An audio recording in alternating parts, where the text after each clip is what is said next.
507.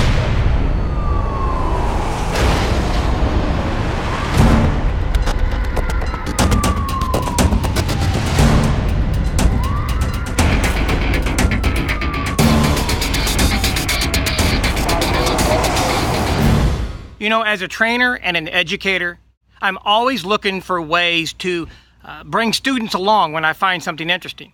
And here's what's happened today. So I'm out doing some yard work. It's a hot summer day, and I realized that we had some leftover roast that we left out for some of the local critters to take care of, and they didn't take care of it. So what's happened now is the blowflies have set up, and we have a nice little maggot mass. So what do you do on a hot summer day when you have a pile of maggots? You start collecting them. I've got a class coming up soon on entomology and surface body recovery, and I need some maggots and I need some things to show for demonstration. So let's get the rest of our stuff together. I'll take you over there and let's collect some maggots. Okay, this is not for the faint of heart, but you can see we've got some good sized maggots here, and you see also we have different sizes. See? That it's going to be a second hatching. Here you've got some pretty well into the third stage, probably getting ready to go away soon. So we're going to grab that little sucker and put in there. We're going to see what else is down. Well, there's one starting to leave. We'll grab him and put him in here. Okay, we're going to get a few put in there, and then we're going to put some alcohol in there to preserve that. Okay, so here's the big one.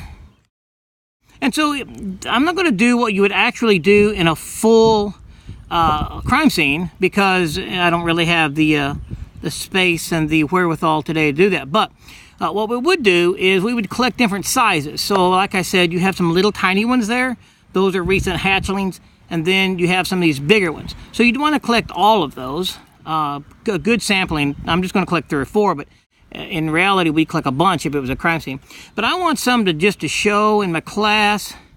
So I'm just going to collect a few. Now, I know this isn't what normally people would do on a summer day, but let's face it, I'm really not normal. So here we go.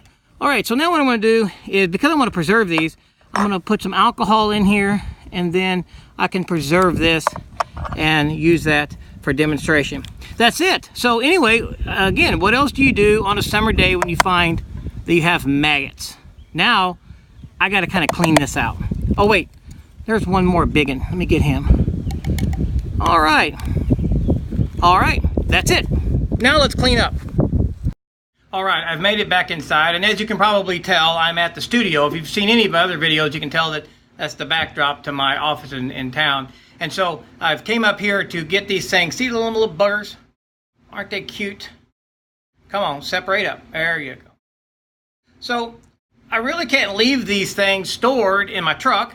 I don't want them to get too hot. My wife really doesn't want them in her house, and so we're going to leave them up here at the academy. But I wanted to just tell you a little bit about why this maggot information is important.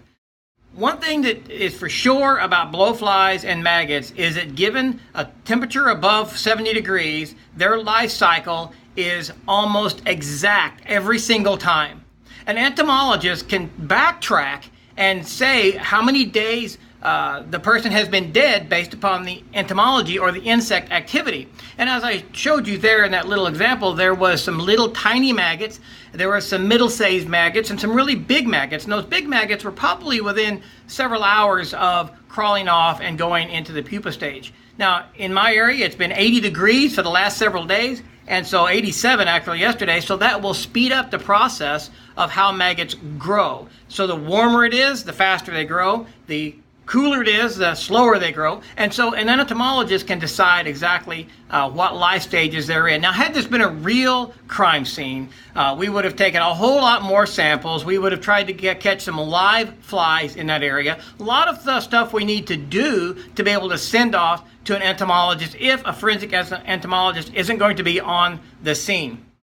Now, if you're interested maybe in learning more about that, whatever time you're watching this video, you can go to our website, ditacademy.org. Again, I'll put it on screen, ditacademy.org, and look at the training schedule. And if we're offering a surface and recovery, surface body recovery or surface and buried body recovery, we'll have entomology in there. We do one of those a year. So whatever time you're watching this video, check that out and see when our next one is, and come and learn about how to collect this evidence for entomology. And of course, if you've not subscribed to this YouTube channel, right down there on the left side of me, right for you, is where you need to subscribe, and then hit that little bell so you'll be notified the next time we put out a video. If you have any questions, leave them in the comments below. You can contact me through our website. Find me on Facebook, everywhere you can.